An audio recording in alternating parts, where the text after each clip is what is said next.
어제 호텔에서 왜 그런 식으로 나가셨어요? 분위기 다 흐렸잖아요. 분위기. 내가 무슨 남이니? 분위기를 흐르게? 자기가 몇 달 전부터 준비한 자리예요. 컨셉이 중요했단 말이에요. 그런데 어머니가 갑자기 오셔서. 손주 돌잔치를 나 몰래 하면 그게 정상인가? 엄마, 이런 데서 큰 소리 내면 이웃분들 다 들으세요. 들으라고 하는 거다. 그날 제 가슴 속에 쌓였던 말들이 한꺼번에 터져 나왔습니다. 아들과 며느리의 표정은 당황했지만 전 물러서지 않았습니다. 구독과 좋아요, 그리고 주변에 함께 나누고 싶은 분들과 공유해 주세요. 당신의 관심이 또 다른 위로가 됩니다. 저는 73, 박미자입니다. 충남 서천 들녘 끝 마을에서 혼자 살고 있지요. 마당 가득 고추를 널고 장독대 옆으로 고양이 한 마리 지나가는 시골집에서요. 며칠 전부터 마음이 뒤숭숭했습니다. 손자 선주의 돌잔치가 코앞인데 아무 소식이 없었거든요. 내가 먼저 물어봐야 하나. 혼잣말을 되뇌며 고추를 뒤적이던 그때 벨이 울렸어요. 아들이 보낸 문자였습니다. 반가운 마음에 얼른 눌렀죠. 사진 한 장이 띄워졌습니다. 하얀 실크 테이블보, 반짝이는 샹들리에, 꽃 장식이 가득한 호텔 연회장이었어요. 순간 심장이 한 박자 멈춘 것 같았습니다. 전화를 걸었어요. 종현아, 이게 뭐냐? 엄마, 이번에 호텔에서 돌잔치 하기로 했어. 말끝이 흐려지더니 잠시 침묵이 흘렀습니다. 장모님 모시고 하는 자리라 좌석이 좀 빠듯해. 엄마는 마음만 보내. 그 순간 부엌 전등이 꺼진 것처럼 제 시야가 아득해졌어요. 뒤쪽에서 며느리 해나 목소리가 작게 섞였지요. 어머니, 이해해 주세요. 숨이 턱 막혔지만 애써 담담하게 말했습니다. 그래. 잘 준비해라. 전화를 끊고는 밥숟갈을 내려놨어요. 식어버린 된장찌개에서 올라오는 텁텁한 냄새가 목을 매게 했지요. 다음 날 저는 작은 금목걸이 하나와 집에서 짠 참기름을 종이 가방에 담아 들고 서울 아들네 집을 찾았습니다.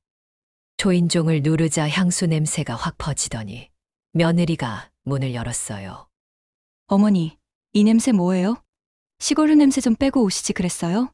그 말에 심장이 바지끈처럼 툭 끊어진 것 같았습니다. 그래, 집일하다 왔으면 그럴 수도 있지. 억지로 웃으며 며느리에게 건넸지요. 이거 참기름이랑 선주 돌반지 대신으로 준비한 거야. 하지만 며느리는 제 손에 든 종이 가방을 힐끔 보더니 말했어요. 요즘엔 이런 거 필요 없어요. 이미 다 준비했어요. 그러고는 거실로 들어가 버렸어요. 현관에 혼자 남은 저는 대리석 바닥에 차가움에 발끝이 얼어붙는 줄 알았습니다. 손에 쥔 금목걸이에서 땀이 흥건하게 배어나왔어요. 조용히 신발을 신었습니다. 돌아오는 버스 안 유리창에 비친 제 얼굴이 낯설게 느껴졌어요. 흰 머리를 검정 고무줄로 묶은 제 모습. 한때는 그 고무줄보다 더 단단했던 모성이 있었는데 그런 나를, 내 자식을 이제는 누가 대접해 줄까 싶었죠. 며칠 후 읍내 5일장에 고춧가루 사러 나갔다가 아들 친구 영호를 만났습니다. 어머니 이번 주 호텔 돌잔치 기대되시겠어요? 저는 장바구니 끈을 고쳐 잡으며 대답했어요. 자리가 없대. 나 못 간다더라. 영호는 눈이 동그래지며 말했어요. 에이 그 큰 연회장인데요. 자리 남아돈다던데요. 그 말이 귀에 꽂히는 순간 얼굴이 화끈 달아올랐습니다. 그럼 나만 뺀 거였구나. 그제야 알겠더군요. 저만 초대받지 못한 거였습니다. 여보, 손주 첫 돌인데 나만 초대받지 못했네. 당신 같으면 어떻게 했을까? 사진 속 남편은 여전히 말이 없었지만 제 가슴 안쪽에서는 속삭이는 소리가 들려왔어요. 사람 대접 못 받았으면 유산도 없다. 그날 밤 저는 한참을 뒤척이다가 문득 결심했습니다. 그래 가자, 돌잔치에 가자. 초대받지 못했어도 손자 얼굴은 보고 와야지. 그리고 그들이 날 어떻게 대하는지 두 눈으로 확인하자. 그 결심이 제 반격의 시작이었습니다. 초대받지 못했지만 저는 손자 얼굴을 보기 위해 서울로 향하기로 했습니다. 초대장이 없어도 손자는 제 핏줄이고 저는 그 아이의 할머니니까요.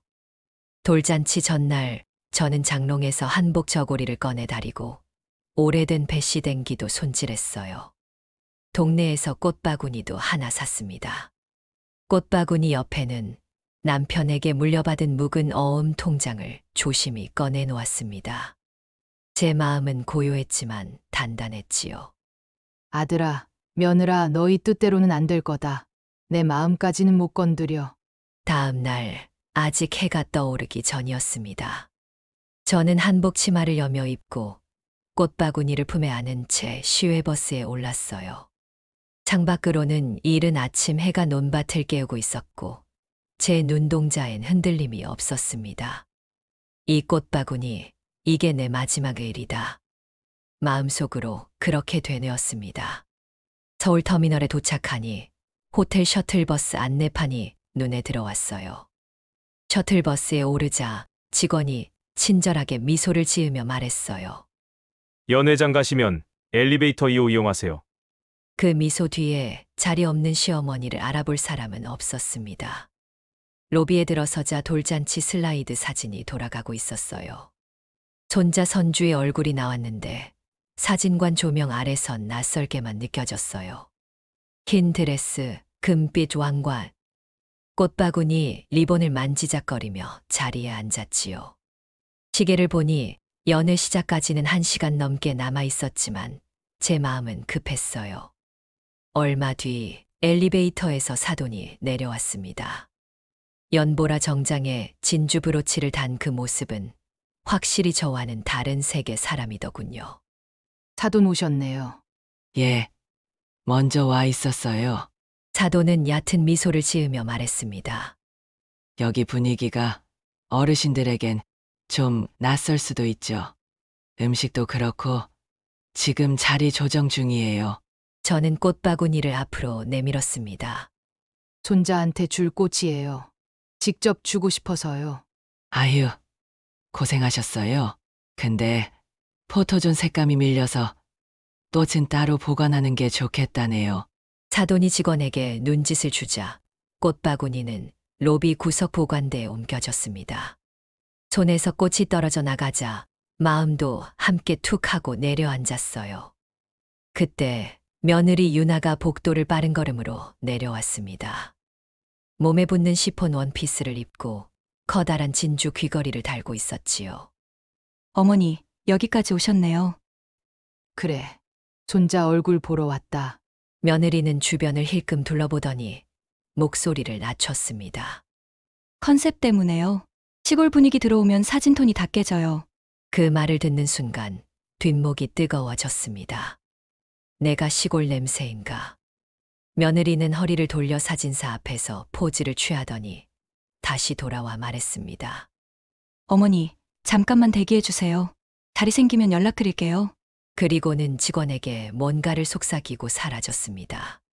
직원은 로비 소파를 가리키며 말했어요. 편히 기다리세요. 한복깃이 목을 간지럽히고 땀이 등줄기를 타고 흘렀지만 저는 아무 말도 하지 않았어요. 꽃바구니는 여전히 로비 한켠에 초라하게 방치되어 있었습니다. 시계를 보니 10시 반. 연회는 11시에 시작이라 했는데 누구도 저를 부르지 않았습니다. 잠시 뒤 웨이터가 돌잡이 바구니를 들고 지나갔습니다. 금실, 연필, 현금 뭉치가 반짝이는 그 바구니를 보며 제 손이 허전했습니다. 내 손자, 내 핏줄. 그 아이의 첫날 나는 이방인이었습니다. 11시 정각. 박수 소리가 나고 연회장 문이 열리는 소리가 들렸습니다. 저는 로비 소파에 놓아둔 손가방을 들고 꽃바구니 쪽으로 걸어갔습니다. 꽃인 몇 송이는 축 처졌지만 향은 여전했습니다.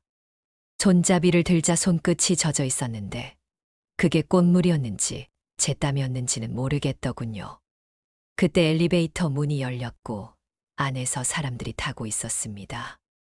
그들 틈에 제 아들 종현의 옆 얼굴이 보였어요. 흰 정장에 보라색 포켓치프까지 차려입은 그 얼굴은 저를 보지 못한 듯 핸드폰만 들여다보고 있었어요. 심장이 쿵 내려앉았지만 저도 모르게 발을 내디뎌 엘리베이터 앞을 막았습니다. 문이 닫히려는 순간 저는 꽃바구니를 안은 채 고개를 돌렸습니다. 내가 정말 착했던 내 아들 맞니? 체면이 정말 엄마인 나보다 소중하냐?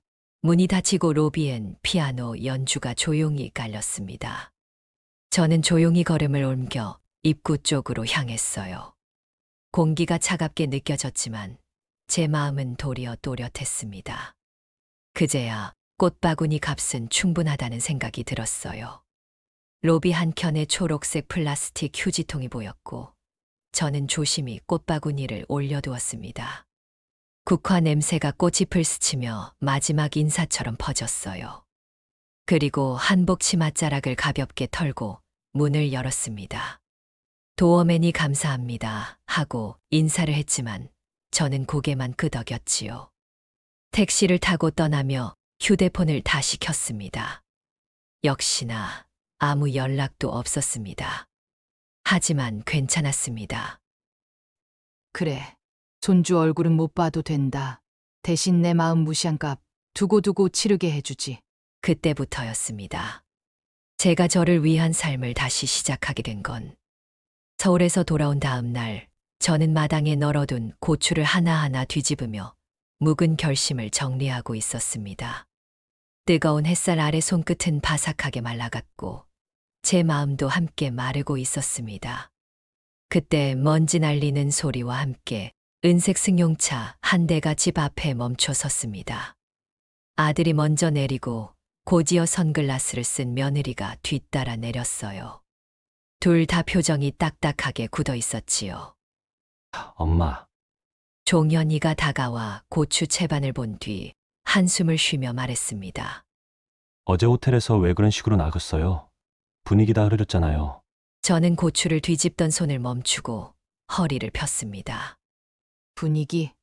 내가 무슨 남이니? 분위기를 흐르게.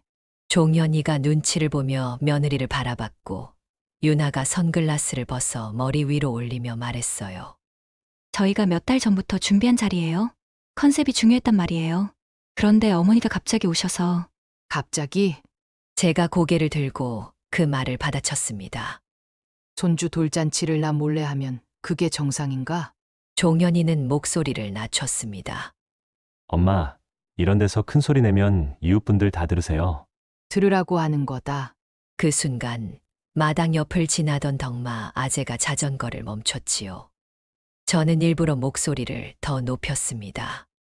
사람 취급도 안 해주는데 내가 가만히 있을 줄 알아? 유나는 팔짱을 끼고 마당에 성큼 들어왔어요. 발끝만 살짝 집 안에 얹은 채 말했습니다. 흐묻을까봐 그래요.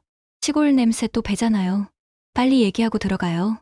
그 말에 저는 장독대에 팔을 꿰고 웃었어요. 그 시골 냄새 덕에 내가 먹은 고춧가루며 된장이 나온 거다.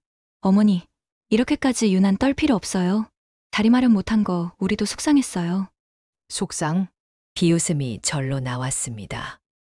내 속이 상했으면 썩었겠다. 그러게 왜 상하게 만들었냐? 종현이가 급히 말을 끈 채 끼어들었어요. 엄마, 돈 때문에 그러시면 말씀만 하세요. 돌잔치 비용이 부담스러웠으면 여보, 그런 얘기 하지 마. 유나가 남편 팔을 쳐서 말렸지만 저는 고개를 끄덕였습니다. 그래, 돈 얘기 잘 꺼냈다. 그리고는 말했어요. 행정복지센터 다녀왔어. 센터요? 종현이의 눈이 커졌습니다. 저는 침착하게 덧붙였죠. 노후연금 추가 신청했고 실버타운 입주 상담도 받았다. 유나는 숨을 훅 쉬며 말했어요. 시버타운이요? 거기 입주비가 얼만데요? 비싼 거 알지? 그래서 선산이랑 밭 팔아서 갈 거다. 종현이의 얼굴에서 핏기가 가셨습니다. 엄마, 그 땅은 제가 물려받으라고 아버지가 그러셨잖아요. 저는 대문 쪽을 가리키며 딱 잘라 말했습니다. 그래서 지금 너한테 이야기하고 있잖니? 유나가 눈을 번쩍이며 목소리를 높였습니다. 그 땅 값이 얼만데요? 현금화하면 세금이. 세금 걱정은 내가 해. 너희는 걱정 말고 살아. 어머니, 우리 생활비도 빠듯해요. 대출이자만 해도 그 말에 자전거를 끌고 지나가던 덕마 아재가 또 헛기침을 하셨고 저는 더 크게 외쳤습니다. 생활비 빠듯한 사람이 호텔 컨셉은 챙겼냐? 종현이는 머리를 감싸며 말했어요. 엄마, 제발. 하지만 저는 고추 채반을 번쩍 들고 말했습니다. 내가 허리 휘어 고추 뒤집어도 손 벌린 적 없다. 그런데 지금 나는 냄새 나는 시골 할매냐? 유나는 눈을 빠르게 깜빡이며 말했어요. 어머니, 그런 뜻이 아니었어요. 그래. 그럼 내 계획도 따라. 저는 주머니에서 봉투 하나를 꺼내 며느리 손에 쥐어줬습니다. 꽃바구니 갑시다. 내 마지막 시댁의일이다. 유나는 봉투를 받아 들고 물었습니다.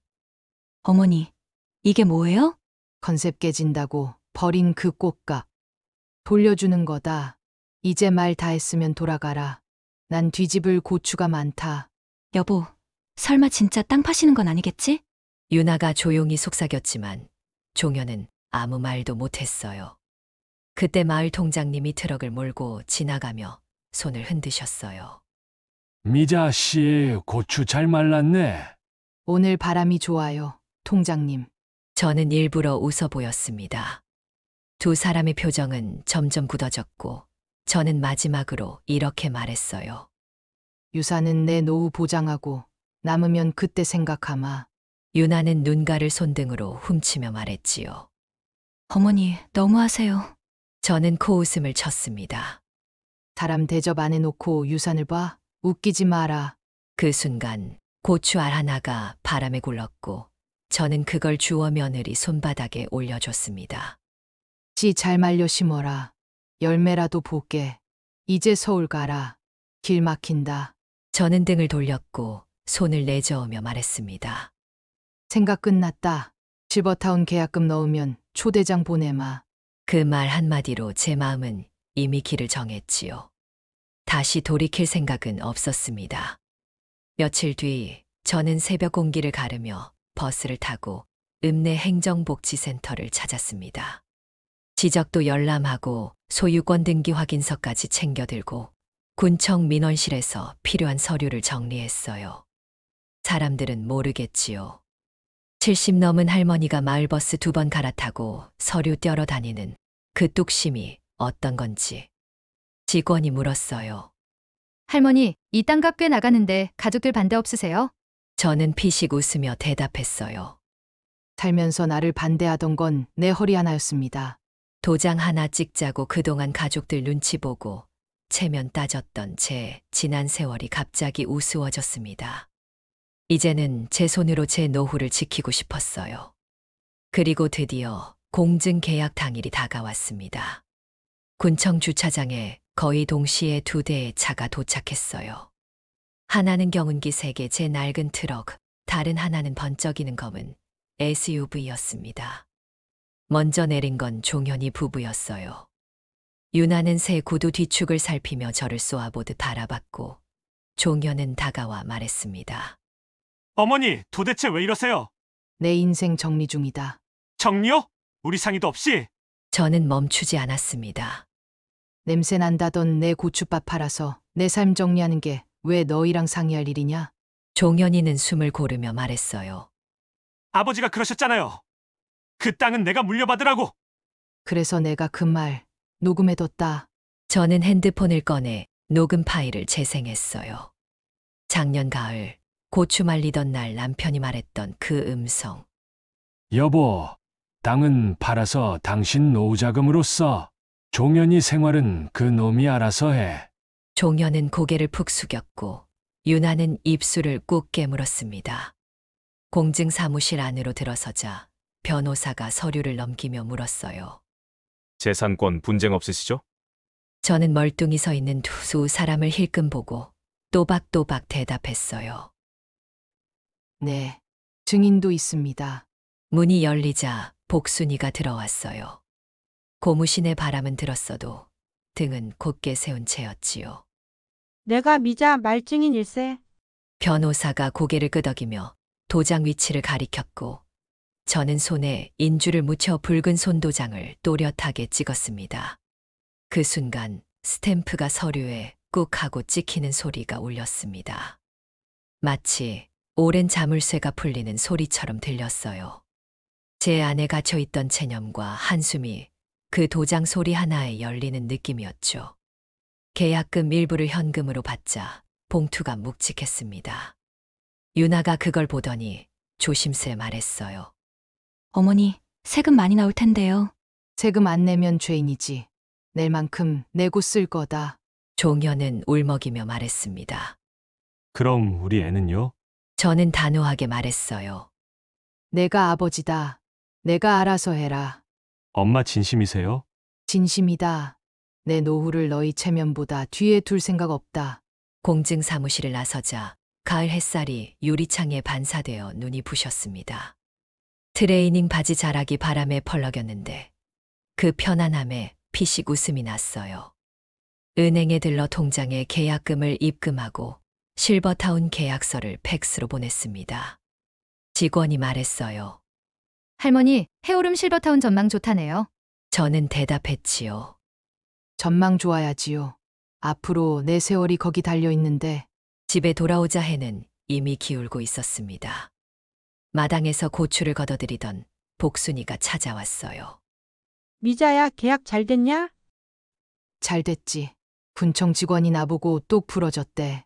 복순이 막걸리 잔을 들며 말했어요.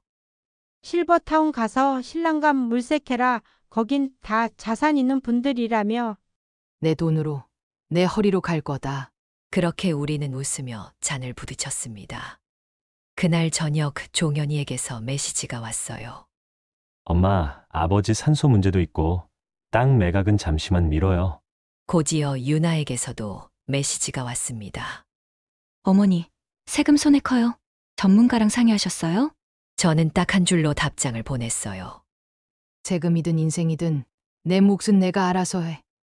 그 한 줄로도 충분했습니다.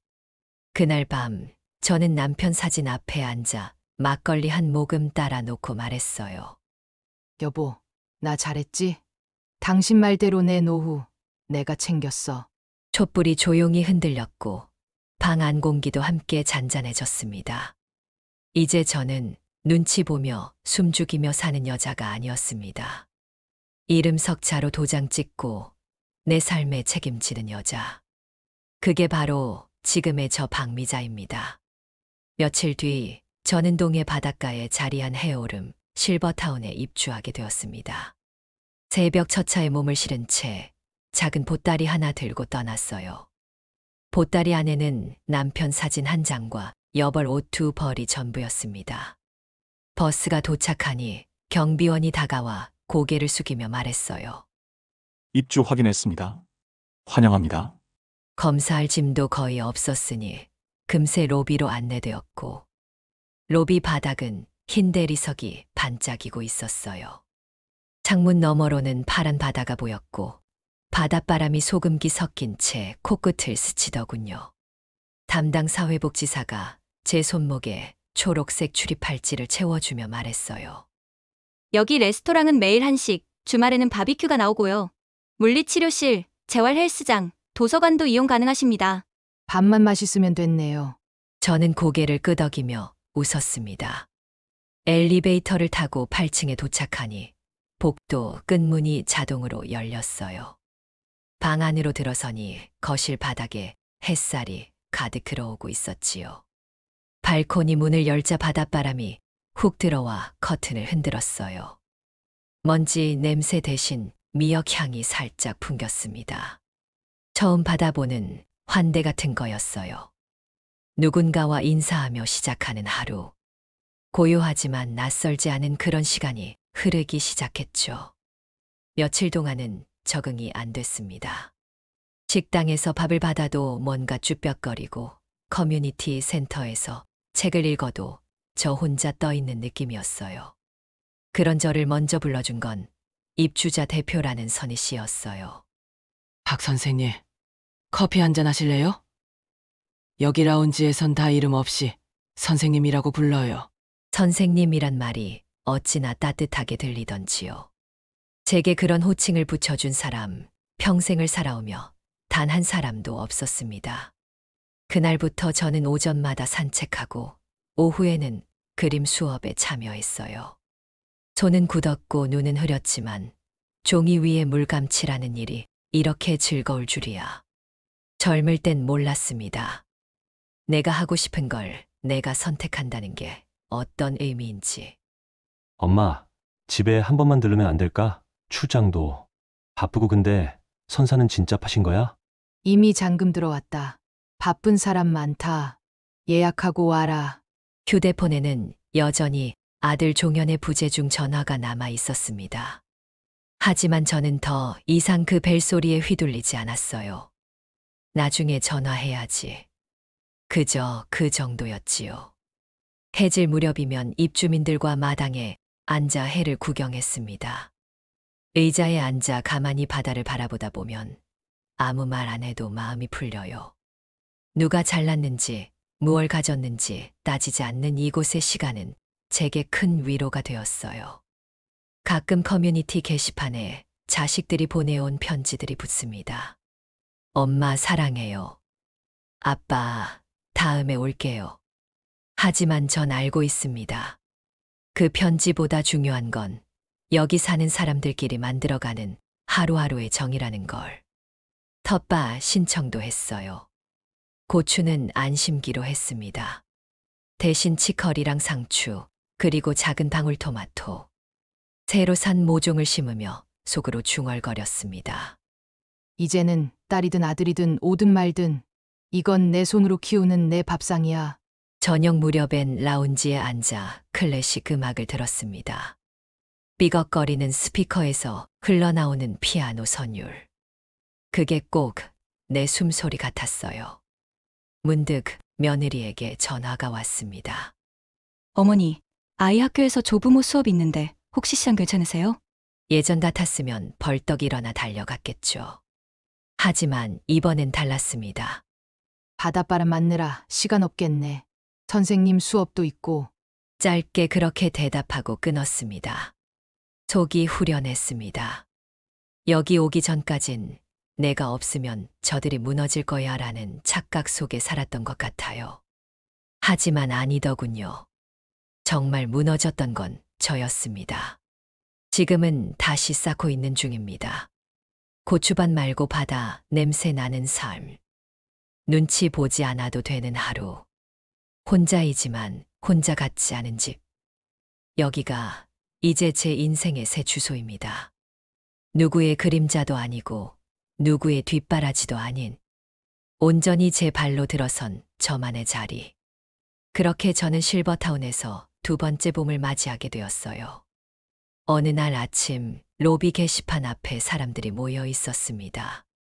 무슨 일이에요? 어머, 박 선생님. 이번에 커뮤니티 발표회예요. 노래랑 그림, 신앙송도 있고요. 신앙송이요? 박 선생님도 글 쓰시잖아요. 지난번 회보에 실린 수필 반응 참 좋았어요. 그냥 제 얘기 쓴 건데요. 그게 제일 좋아요. 진심이잖아요.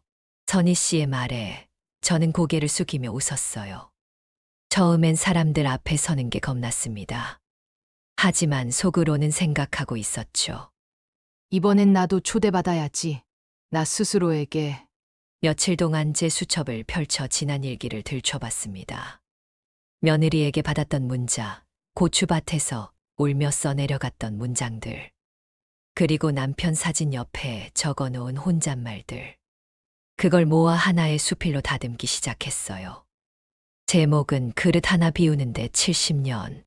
쓴 웃음이 나더군요. 밥상을 차리기만 하다. 내 밥은 늘 뒷전이었으니까요. 발표회 전날 종현에게서 전화가 왔습니다. 엄마 내일 잠깐 들러도 될까? 아빠 제사 끝나고. 응, 들러라. 여기 주소 문자로 보낼게. 거기 실버타운 맞지? 응, 내 집이다. 조금의 떨림도 없이 그렇게 말했어요. 그리고 정말로 그 애가 찾아왔습니다. 실버타운 정문 앞 양복을 입고 서 있는 종현은 어쩐지 어색해 보였습니다. 오랜만이다. 엄마, 여기 깔끔하네. 호텔 같아. 아내도 구경하고 가. 엄마, 미안했어. 유나도 후회 많이 해. 애가 크면서 할머니 얘기 자꾸 하거든. 자꾸 얼굴이 보고 싶대. 저는 창문 너머로 보이는 텃밭을 가리켰습니다. 저기 방울토마토, 손자 오면 따서 줄 생각이었다. 근데 그 아이가 나한테 오고 싶을까? 종현은 아무 말도 하지 못했습니다. 그러다 이내 고개를 들고 말했어요. 엄마, 나중에 우리 같이 살면 안 될까? 이번에 이사 가는데 방이 하나 남거든. 아이도 엄마랑 같이 있으면 좋고. 그 순간 가슴 한구석에서 싸늘한 무언가가 올라왔습니다. 그 집은 누구 이름이니? 내 이름. 그럼 됐다. 그 집은 내 거니까 난 안 들어간다. 종현의 얼굴이 굳어졌습니다. 하지만 저는 담담히 말을 이었습니다. 너희 부부가 나를 집안의 짐처럼 여긴 그 시간, 난 내 인생을 다시 꾸리고 있었단다. 이제 와서 초대받는 삶은 사양할게. 내가 나를 초대한 이 집에서 나는 지금 아주 잘 살고 있으니까. 그날 밤 발표회가 열렸습니다. 순서표엔 박미자 자작 수필 낭독이라 적혀 있었고 제 차례가 되자 저는 조용히 마이크 앞에 섰습니다. 그릇 하나 비우는데 70년이 걸렸습니다. 누군가의 밥을 지으며 평생을 살다 처음으로 제 밥을 제 손으로 지어 먹고 있습니다. 늦었지만 그게 그렇게 맛있더군요. 제 이름을 붙인 수저를 쥐게 된 건 바로 이곳에 와서였습니다. 박수가 터졌고 저는 수줍게 고개를 숙였습니다. 행사가 끝난 뒤 선희 씨가 다가와 말했어요. 오늘 정말 멋졌어요.